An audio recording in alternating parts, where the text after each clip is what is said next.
So please go ahead, Antonio. So thanks a lot, Rhea and Richa for inviting me today. So for me, it's a great pleasure to stay here. So to stay here to present what I'm doing in my research in my group, that MODIS unit.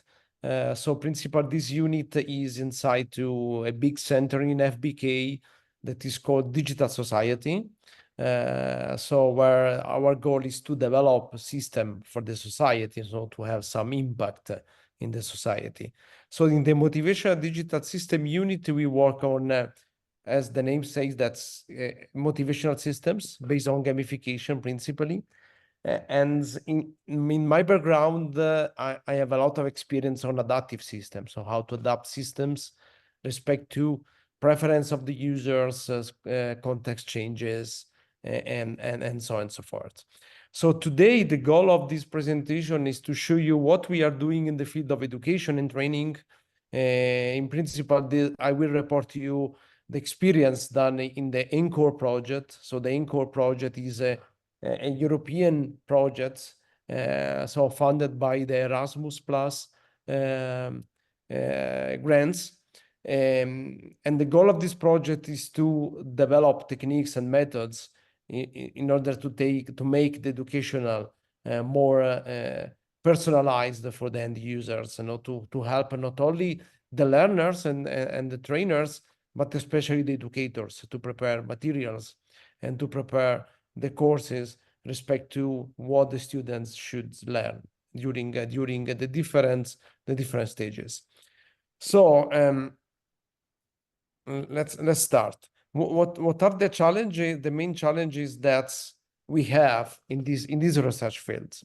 So of course we need to develop learning that is engage the users, and usually these engaging learning experience is costly and is very complicated because we need to consider all the preferences, all the differences between the students and the teachers. In the last years, especially at the European level, but this is something that is worldwide, open educational resources is a concept that is there, in the sense that there are a lot of repositories, open repositories of materials that offer the possibility to reuse them to create new material from existing material and to make the learning development more efficient and effective. So in the ENCORE projects, we will see during the presentation, we scrape a lot of material from internet, okay, that are open in the sense that can be reused. And we started from this material in order to understand what we could do with this material, what are the limitations, what we need to do better that has not been done in the past, okay? So the material is one component of this architecture, but of course, the personalized learning is an important concept, and we want to do personalized learning through a platform that is able to adapt the content step by step and situation by situation. And for this, we need to implement tools for this, supporting tools for this. So the main challenges to make this a reality are two. The first is, in order to make the open educational resources, the OERs, more effective, we need tools, okay? We need tools that are able to memorize these OER, categorize them with specific metadata in a way that we can reuse these open educational resources in an efficient way from an high-level design until the concrete experience of the students. So this means that we can have a database, but we need to use a database of these resources in a smart way in order to make the life of the teacher easier, okay? And the other side is that we need to provide a lot of materials to the students in such a way that they can choose what will be the best material for their learning experience. So of course, for such tools, in order to make this working, we need to have a robust infrastructure that exploit these OER as a components, okay? And with a nice interface that can be used by the teachers from different disciplines in the same way, okay? So for this, in this project, we propose a platform for personalized learning that are based on OERs and provides a good experience, a good components for the teaching and training.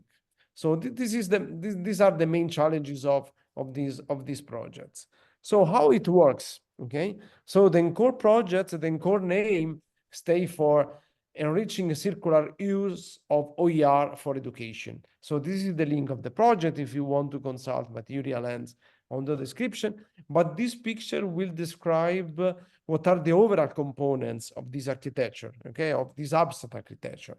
So of course, we start from a set of skills. So the skills that were requested by the grant of the European Commission. The focus was on green, digital, and entrepreneurial skills. So these three sets, GDE. So we have these skills that will go to this big database as a standard. So skill to ESCO is a framework to transform the skill to a standard way to represent the different type of skills in these three sets. And we have the OERs, so a lot of material available like video, assignments, or textual material, voice material, experiments, different type of digital material that can be scraped from the internet and can be used in this database.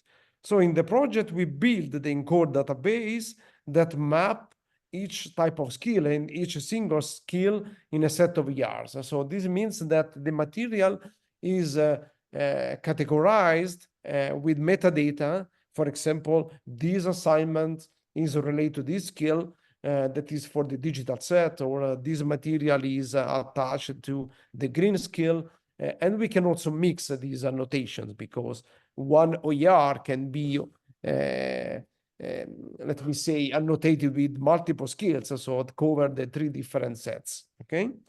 As soon as we have this database available for the resources and categorized, considering these three sets of skills, we have the problem of what are the concepts that we want to learn in a specific domain, and how we can map the OERs annotated with the skill with the concept. So, for example, if you want to teach I don't know, some programming concept like abstract classes, or I don't know, the concept of class, the concept object in Java programming.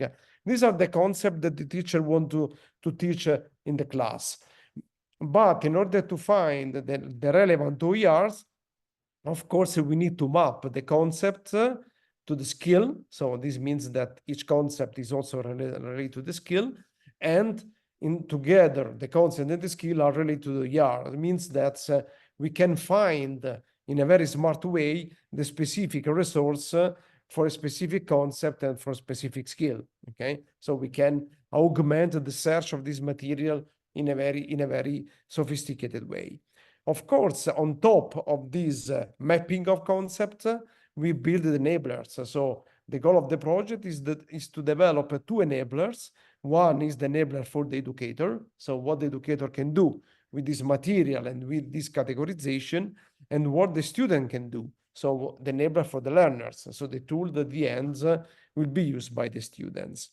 Together, these two tools with all the methods on top will contribute to the definition of what we call core pedagogical guidelines. So how we can, in some way, suggest, guide the teacher to build a course, to build a specific module of a course using our approach. So this means that the work package of this project is devoted to derive these pedagogical guidelines, a like of handbook for the teacher to use our approach, okay?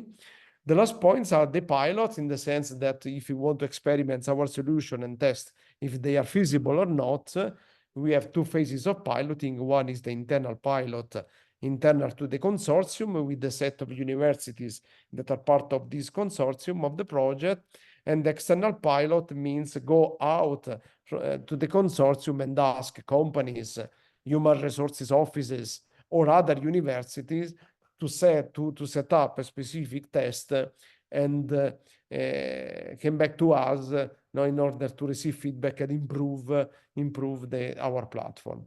The last point is that the open recognition, in the sense we have also the motivation inside to this platform. We want to motivate the teacher to be part of the community, but also the students. It means that each material that is created by the teacher will be part of the database, and we start a kind of community of practice using this method. So this is the overall picture of what we want to do in this project. Of course, if you have questions and comments, please interrupt me, and I can answer to you. Okay. So starting from this conceptualization, we build a method. Okay. So the method to use the open educational resources in order to generate what we call a lesson plan. Okay. So we want to generate a lesson for our students, how we use our platform or our methods in order to generate these lessons. So of course we have a process. Okay. So and the teacher can start with the lesson selection. So we can start from two starting point. One is, okay, I want to create a lesson. I want to select a lesson, or I have in mind a learning objective and I use the learning objective to create the rest. Okay. So this means that we can select the lesson from the top. We can use the OER database in order to retrieve a specific lesson already available in the database. The teacher can manually create a lesson or can generate a lesson using AI. So it means that we can ask some LLM models to create for us a lesson. Okay.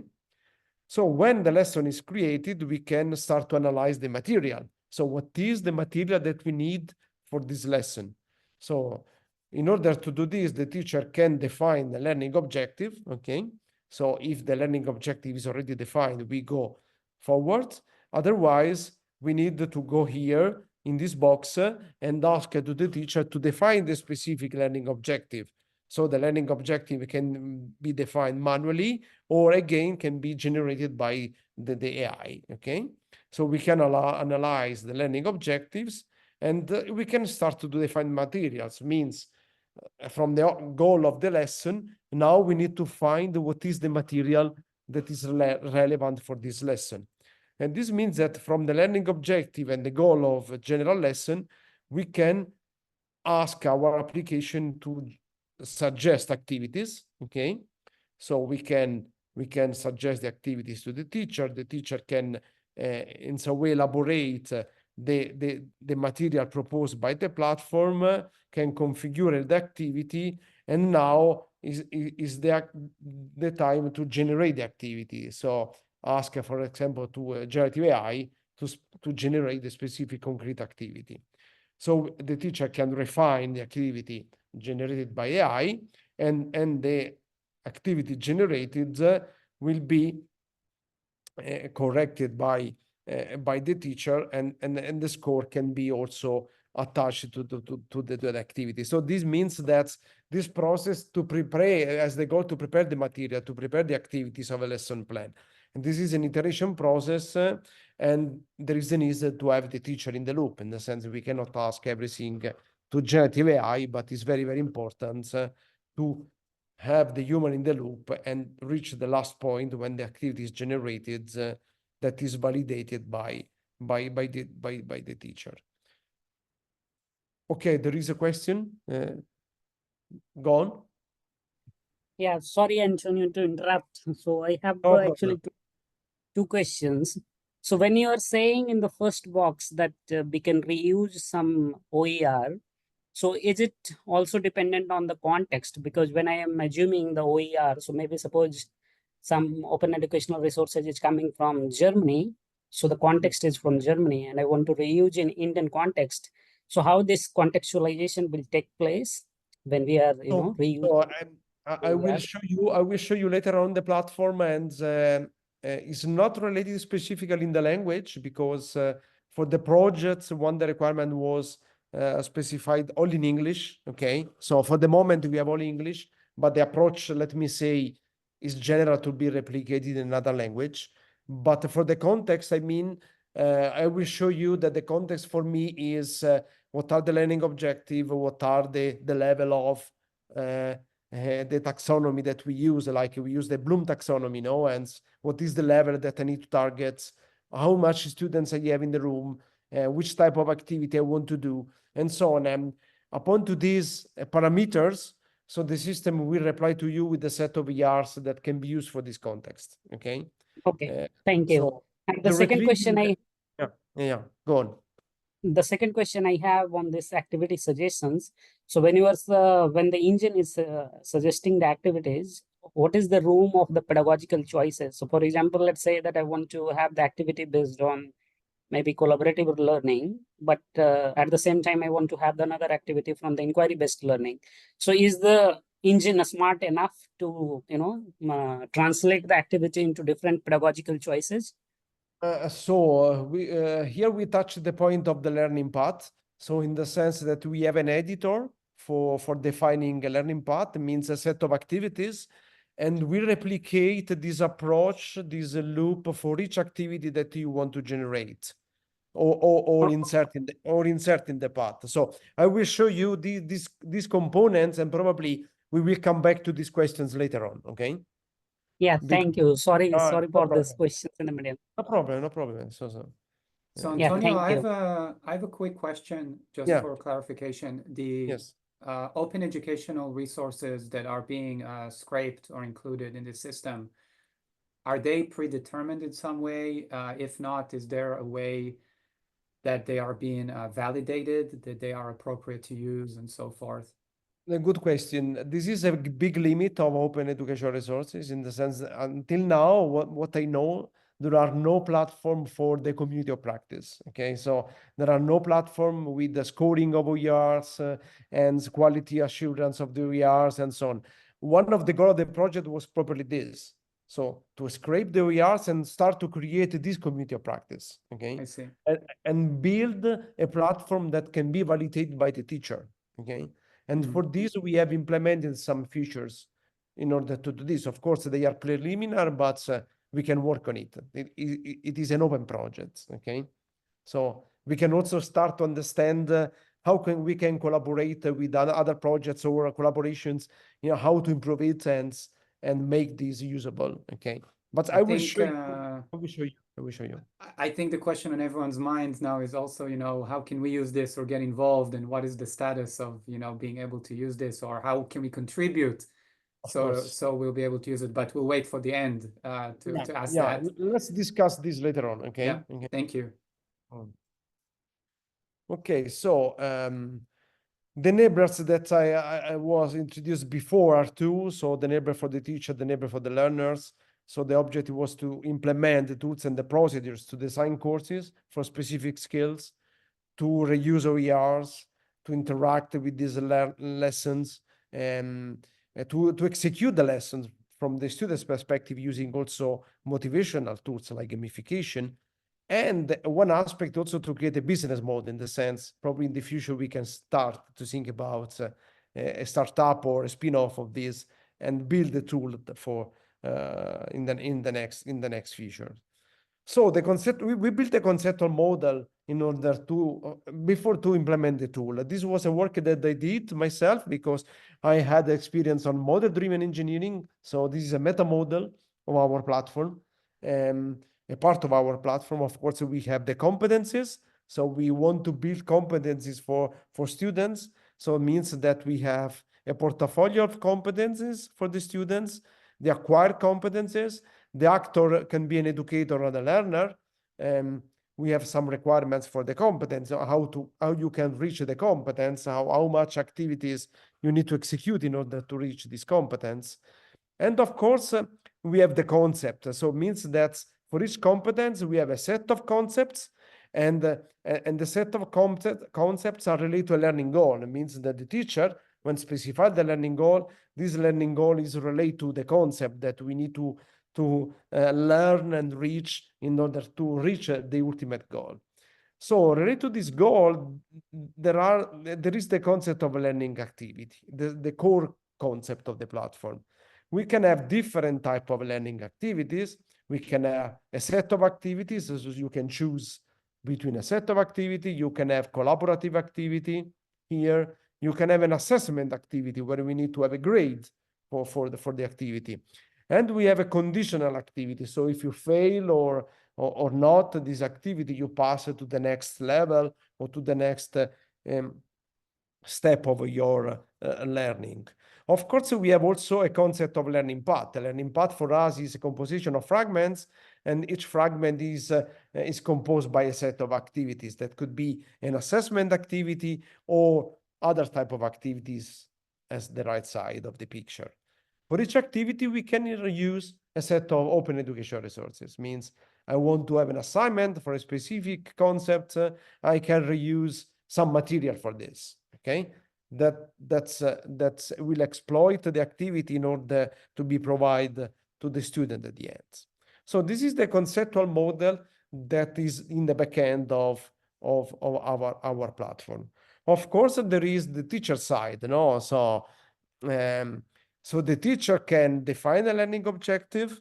The learning objective is connected to an exercise with a set of parameters, for example, the language, the description, the difficulty of the exercise, the type of the exercise, the number of solutions if we have a quiz or we have multiple choice, the distractor, so the easy answers and the more difficult distractors. These are important information for the generative AI because we can configure the generation of these exercises related to the learning objective, okay? In our platform now, we have different type of exercise like fill in the blank, open question, short answer question, true or false, multiple choice, the compression of a text, a debate, an essay, brainstorming, and so on and so forth. Of course, this is a modular approach. We can extend this class with the new type of exercise, and we can reconfigure the platform. We have the level of difficulty, so for which school we are planning a course, no, primary or a learning path, primary school, high school, until the academia, okay? The Bloom taxonomy is used to understand which type of activity you need to generate. So if you need to remember the concept or if you need to understand the concept until to create a content or to evaluate the specific concept, okay? So we can use also this taxonomy. And of course, the learning type, if it is a theoretical, if you want to code something, or if you want to resolve a problem, okay? And of course, a macro subject is a subject of a course that is composed by a set of learning objectives, and the macro subject is related to a topic because we can split our course or our module in different macro subjects that are the topics that we want to use and to provide to the students. So this is more complicated. So this represents the core method, how we connect the OER. Okay, so we have the OERs that can be also generated by generative AI. So this means the database can be also improved. We can extend it. The OERs can be classified. Okay. Of course, the OER repository is accepted by a community. So the teacher contributes to improve the OER repository and evaluate the content. The teacher can use and generate a learning path. That means that a learning path template is provided to the teacher, and we have a recommendation system that can suggest a learning path defined by another teacher, but that can be also used by a new teacher. And this learning path is composed by learning activities that can also have associated an assessment. And of course, we have a feedback. We can have a feedback to the students through the assessment, and this feedback is used by a gamified virtual world. So we have a tool for the students that is devoted to the execution of the learning path. So this activity will be visualized by the students in a gamified environment, and this gamified environment will use the learning path that is created by the teacher, okay? During the execution, this learning path can be adapted in the sense that we can have an adaptation tool that monitors the execution of the students, and we have this circle that in some way can adapt the learning path through an analytic tools, okay? So, and the student at the end, we will learn using this gamified environment that is connected to the other side, that is the side devoted to the teacher. So the Encore platform will exploit these conceptual models. So it's based on these models and these methods. And we have implemented a tool on top of this. So this means that we have a tool that covers these 4 phases for the teacher. So we can explore OERs. So we have the searching database. We can collect the OERs in a repository, in a Dreambox for the teacher. We can plan using the OERs the specific learning activities or learning paths. And at the end, the students will execute this learning path. So the discovery phase, so the teacher will start with the new search. The query can be done using, for example, a specific keyword or a specific concept. So the query will go to the database. The database will search respect to the different skill, and the resulting OERs annotated with skill and concept will be shared with the teacher that can use them or can select them for the next step. So the collection means that the teacher will collect the relevant OERs. These OERs can be memorized in our database of the tool, but can be also exported for some learning management system like Moodle or Canvas in a way that we can share the material with the students.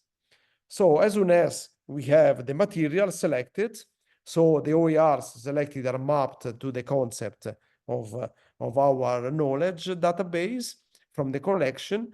Of course, we have this mapping from the concept and the OERs.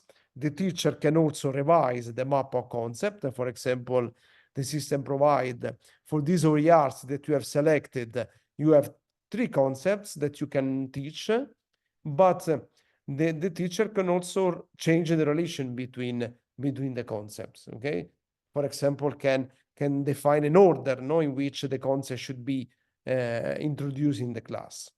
After this step, the teacher can define a learning path for each concept. So we can define a graph. Each node of this graph is an activity, and this graph is the graph that represents the learning path to teach the specific concept. Concept 1, we pass to concept 2, and so on and so forth. Okay.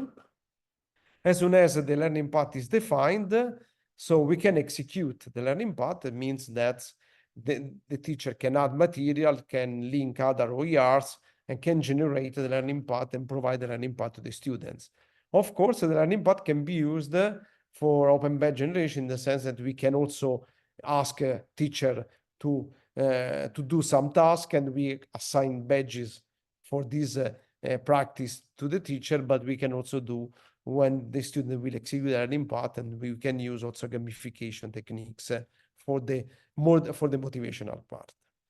So the execution is from the student side. The student can execute the learning path during the life, during the time. So the personalization means that while executing the learning path, the node can be specialized for the needs of the students, and maintaining the concept of learning objective and the concept that the teacher has defined.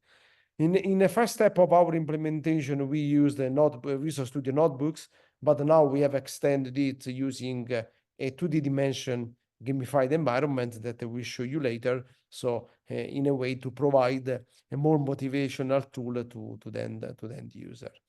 So this picture will show you the learning path editor. So this is a graph-based editor implemented in React. So the teacher can define the path with the different nodes. For example, this is an example of a learning path in a course of UML on a unified modeling language in software engineering courses. So the teacher introduces UML with slides, for example, or with a textual-based document. So the teacher can create a quiz as a second step. As you can see here you have red and green arrows. It means this is in the case the student fail the quiz, we do something. If the student passes the quiz, we do other stuff. So we can do another lecture. We have a close-ended question at a certain point. We can also do some concrete stuff like modeling UML class diagram using a Papyrus editor that is an editor devoted to UML, and we can open up an external tool to do this. And so on and so forth. So the teacher using this learning path editor can define the learning path and provide this to the students. Of course, is a graph based, so can be done, everything can be done manually by the teacher. But what we have done, we have exploited the power of generative AI, and we have introduced inside the intelligence of generative AI as a copilot of an assistant and of the teacher. So the teacher can use generative AI to create nodes, to create content on the nodes, to create piece of the learning paths, asking generative AI.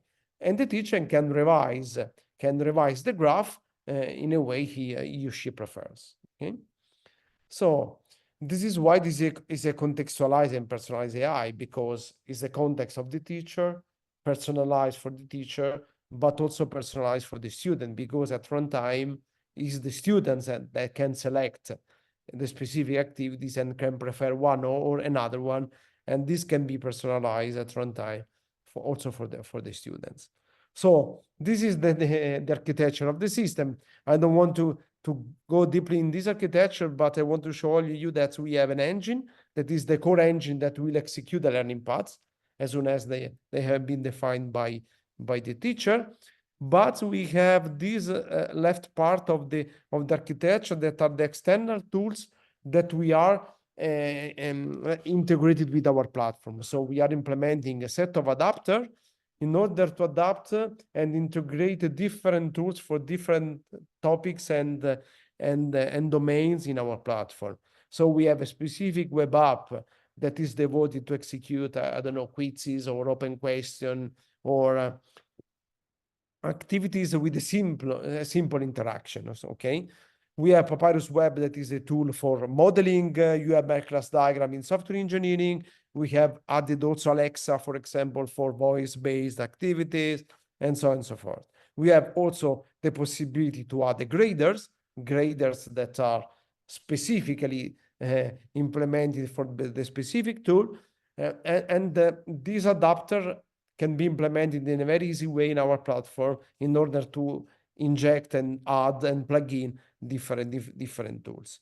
The work adventure platform is the platform for the learner. The educator will create a learning path using the semantic kernel. In this case, we are using OpenAI APIs and our APIs in order to support the generative AI facilities. Okay. This is another chart that shows how the teacher can, how the learner can execute. So the student can choose the learning path.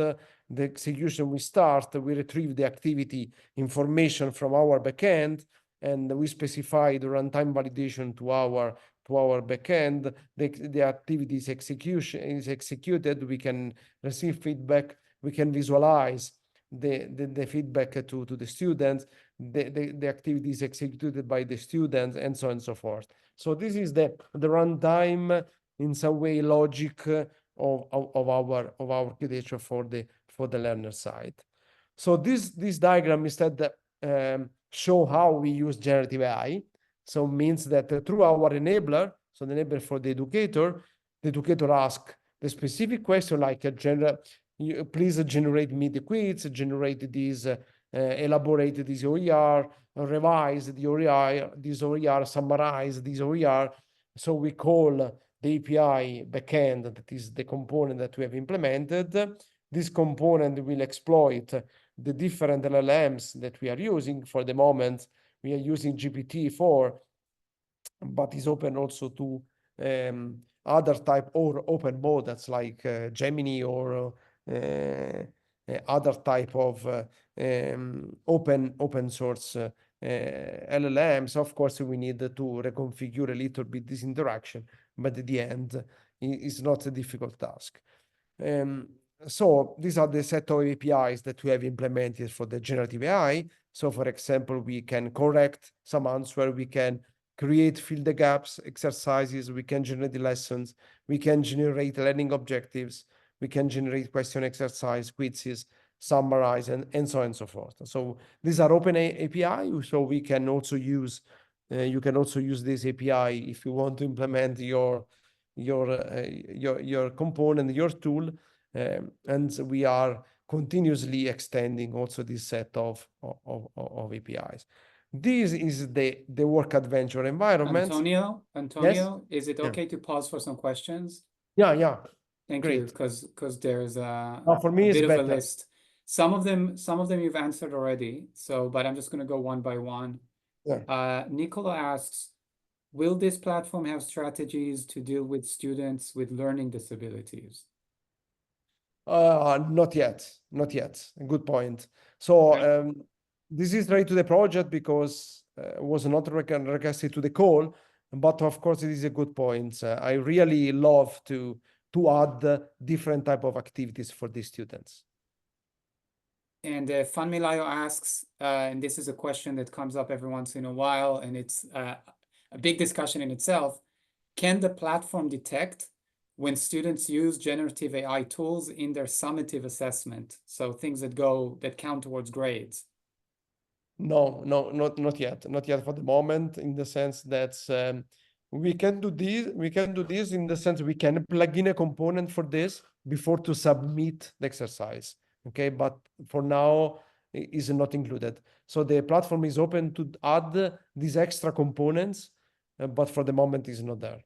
What do you mean? Sorry, you mentioned to add a plug or something. I didn't quite So for understand. example, if you assign an exercise like you need to model a class diagram, okay? In the moment we can do this, and we have a tool where the students will model the class diagram, submit as it is ready, and the grader will evaluate the correctness and the goodness of the model. So, but if the students at home or in the class will use a generative AI to generate the model, we don't care for the moment, okay? Of course, before to pass the model to the grader, we can pass the model to an analyzer, if this has been generated artificially, okay? But it depends on the topic. So topic by topic will be completely different to analyze if it has been generated by AI, okay? Yeah, and I think we probably need to also invite someone just to talk about this topic of detecting whether something has been created by AI. When is it actually possible? When is it not possible? There's a lot of complexities that go into that. For some type of exercise, you cannot check. For example, right. UML, how you can check that is generated by AI. So yeah, unless the students are in the room and can be monitored and watched, and so on. This is also my question, because you mention a lot of examples. You bring up a lot of examples from software development and coding and software engineering. So has this system been designed and tested on software engineering lesson plans, or also other topics and disciplines? So my goal was first to test on this topic because it's my research field. So usually publish in software engineering conferences and model-driven engineering conferences. Of course, it was not the topic of the project, but yes, the first test that I did was properly in software engineering. For example, UML modeling is one of the learning paths that we are creating now, and we are also testing with teachers. Thank you. And Shashi has a bunch of questions. I'll go through them. The first one is, what is the structure of the database for aggregating the OERs? Did you use unstructured or structured database? This is a bit technical, this question. So Antonio, if you could maybe explain what is the difference in an unstructured and structured database when you answer the question. No, it is not a MongoDB, okay? So it is not an unstructured database. It's a structure, is a Postgres database. Of course, there is an entity relation, let me say, metamodel of our database that we defined before to implement it. But also for this, I want to add one point. So we are not in some way related too much to the database, in the sense that with the power of generative AI, we can even start from scratch without the OERs. In the sense that we discovered during these years that most of the ERs are useless, in the sense that you cannot use them directly, okay, if you don't structure it in a perfect way. So it means that you need to educate the teachers to share the material defined in a correct way. And because each of us will provide material, but without to think about, for example, concept, skills, I don't know, learning objectives, and so on. Every time that we prepare materials, we do in a completely different way. Of course, our goal is to characterize the methods, and of course, my interest is to create this structure of a database and share with the community in a way that we can validate, okay? And after that, we can build the new OERs that are with high quality, okay? That you can really use. Because when we scrape the OERs, we discover that most of the quizzes, for example, cannot be used directly because you need to be logged in a platform. Every time you can use different tools and so on. And this is a mess because you cannot access directly. They are open, but they are not open at the end, okay? Right. So the OERs they're not all open per se, and they're not all, well structured, and they're definitely not standardized. Yes. So part of this project is to actually create OERs that are that way. They are accessible and standardized and well structured and contain all the information that one would need to be able to create lesson plans from them. Right. Just to, and I apologize to Shashi, just in the interest of time, I'm going to skip to the less technical questions, and maybe Shashi, you can take this up with Antonio. I'm sure Antonio will be happy to answer. Of course. We can also have other meetings for this. But I will go through his last two questions, which I think do concern everyone, definitely. Why did you choose Bloom's taxonomy over, well, ICAP is mentioned here, interactive, constructive, active, and passive, but there's of course other models, right, when it comes to learning taxonomies. So just as a general question, why did you go for Bloom's specifically? So there is no specific reason, in the sense, at a certain point of the implementation, the pedagogical expert of the consortium chooses this, okay? So we are not experts of pedagogy or this stuff. We are more computer scientists, okay? And this work package leader decide for this. Of course, is one. In my opinion, can be substituted by other taxonomies. It's only a matter of changing the filtering and annotate the OERs with a different taxonomy. But technically, the platform is there, in the sense that we can plug in and plug out this task. Okay. Yeah, and as Richard just mentioned, most of us use Bloom's taxonomy, especially when it comes to defined learning outcomes. Bloom's taxonomy is essentially the most prevalent or well established. There are, criticisms of Bloom's taxonomy, as there are of, any idea in academia. But if I understand you, Antonio, this is a part of the modular aspect of the system, is that if you don't want to create your lesson plan based on this particular taxonomy, you can input a different taxonomy. Yes. Right. So that's possible. And the last question, Antonio, I will ask you to continue and finish up your talk, but answer the next question as you're doing that, if possible, which is the platform available? Can we try the system for our purpose? Or I will extend that to, how can we get involved in this very important and interesting project? This is a very interesting question, in the sense that, as I was mentioning during the first two slides of the projects, now we are running from September the external pilots. So this means that we are very happy if there are some teachers or experts on pedagogy or any interested people to try our platform and give us feedback. So I will give you all the details, and we need to collect for the project KPIs also numbers in terms of users and feedbacks. So I will be very happy to share with you the platform and define with you the experiments and receive feedback from you.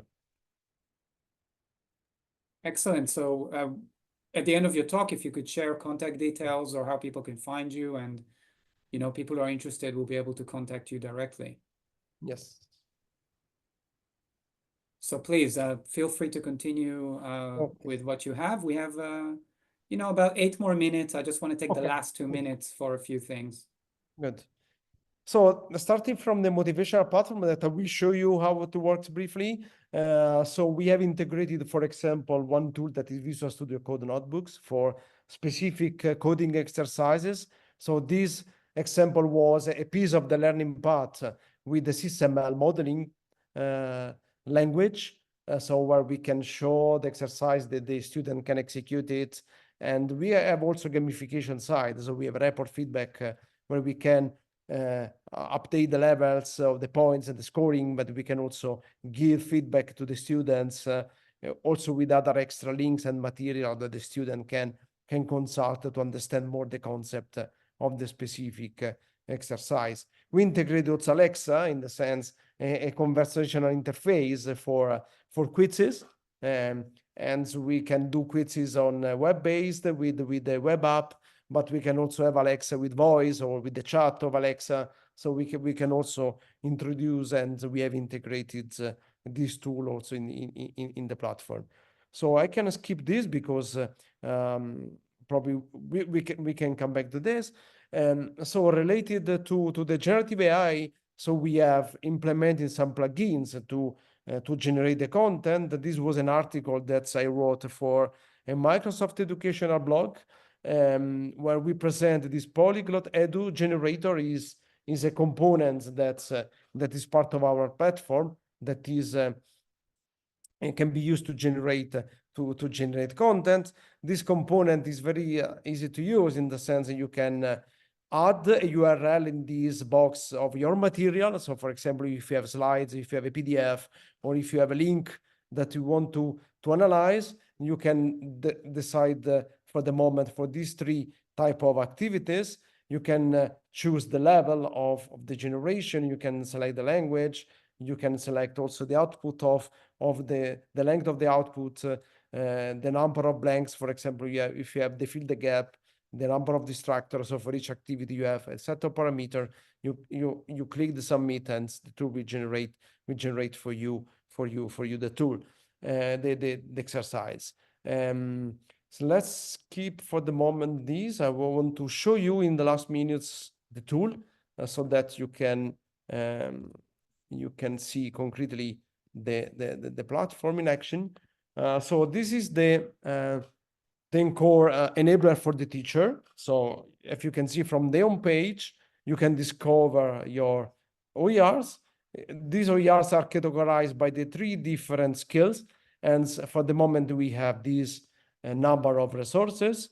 Let me frankly say that not all are directly usable for the task that you want to do, but we are working on this. And you can map the OERs in the skills.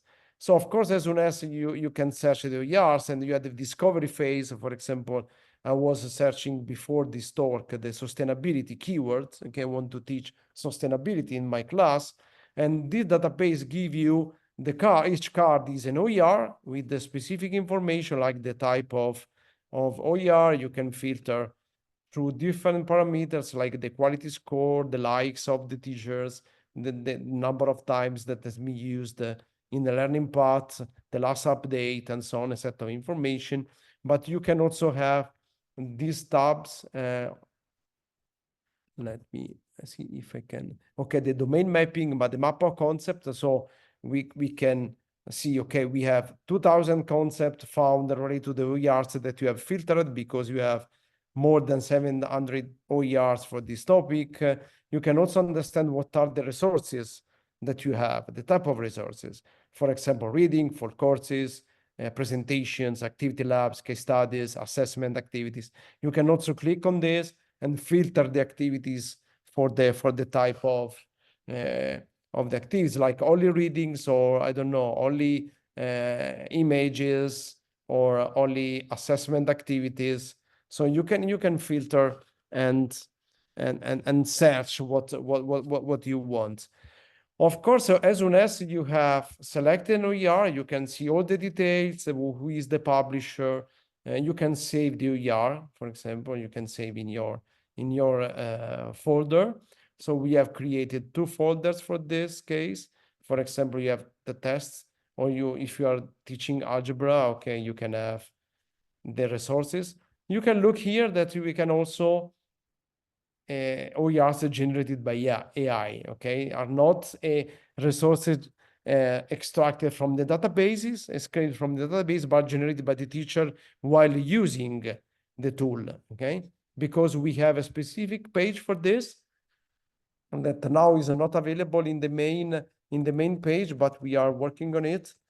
So the create page, so you can create a page. For example, I can take a specific link. For example, take these websites on prompt engineering, and you can use as a basic as a material. So you can analyze the material.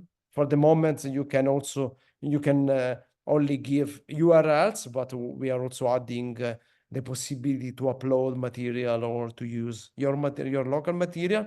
So now we are using generative AI. So in the backend, the generative AI will extract the topics related to the web page that we have uploaded here. So for example, I want to teach introduction to prompt engineering. So this is the topic. I can define the target level, like, I don't know, academia, the Bloom level, for example, remember, theoretical assignments, the low creativity for the AI, so we don't want to create monsters. So we ask generative AI to generate a learning objective using these parameters. So the learning objective is generated, and now we can also modify it. So the teacher can also modify the learning objective. So we can choose, for example, the multiple choice. We can configure the number of correct answer, the easy distractor, and the number of distractor and easy distractor we can generate. Let's check this one. You can generate the material. Of course, there are still bugs, so because this is under development. So this is the exercise preview generated. So this is the question. This is the solution explained. So we will give feedback to the student. This is the solution. So this is the correct one, and these are the not correct one. So we can also edit it. And during the edit, we can add other informations like the license for the exercise, the collection, where to save the OER, the new OER. So what are the domain with the type of resource, the audience, and we can also modify it. So we can also see this is the correct. We can add a new solution here that is the correct one, and we can save it in our database. Okay. So as soon as you have your collection, you start to design the learning path. So means you start the educational scenario. So for example, I am a junior experience. I'm teaching, the context is a school or university. My group is a small group. They are beginners. So now I want to teach algebra. So I retrieve the algebra OERs that I have memorized. I want to select what are the OERs. So from my folder. So I can select the OERs that I want to use in my course. I can also select the skill and the concept. The skill and the concept related to the arts are extracted using generative AI. So I can select the concept here. Antonio, we have to end Yeah. in a minute or so. Can you, just because I have to share a few things, we are 2 minutes from the end. Okay, we generate a learning objectives at a certain point, and I can automate these with the okay, we can have a generated lesson plan. So the lesson plan at the end is a table of contents of my course or my module. Okay, and we can go directly to the next page. So we have a plan with this topic, with the different activities, with the time, with the different type of activities that we can also change. This is a template that we provide. Of course, using the OERs that we have selected is an attempt for the teacher. Of course, the teacher can edit this tool and so on and so forth. So this is the plan that can be used by the teacher. So the last point is about the the student side just to show what the student does. So the students will enter the work adventure environment, so the student can choose the learning path that has been generated by the teacher. So we select the plan and we can start the experience. So we enter the room, we can follow the path. So this is the first activity. So we enter the activity, we execute, we read the material, we go next, we do the quiz, and so on and so forth. And Thank we have you, Antonio. I apologize, but we just have to finish on time. okay. So It- this is the last part because I want to show also the student side. So Yeah. let's That's great. come back here. So these are the links that you can see the platform. You So can see. Antonio, just very importantly, before we end, how can people contact you about this project? What is the easiest, best, direct way that So to you contact can you? reach me by mail. This is the easiest Okay, way. could you put it Or in the chat? Could you paste it into the chat yes, so it's and easy also for people? I use Twitter or LinkedIn, so you can also Okay. share on. I think a but lot there of is- people are going to be very interested, including myself.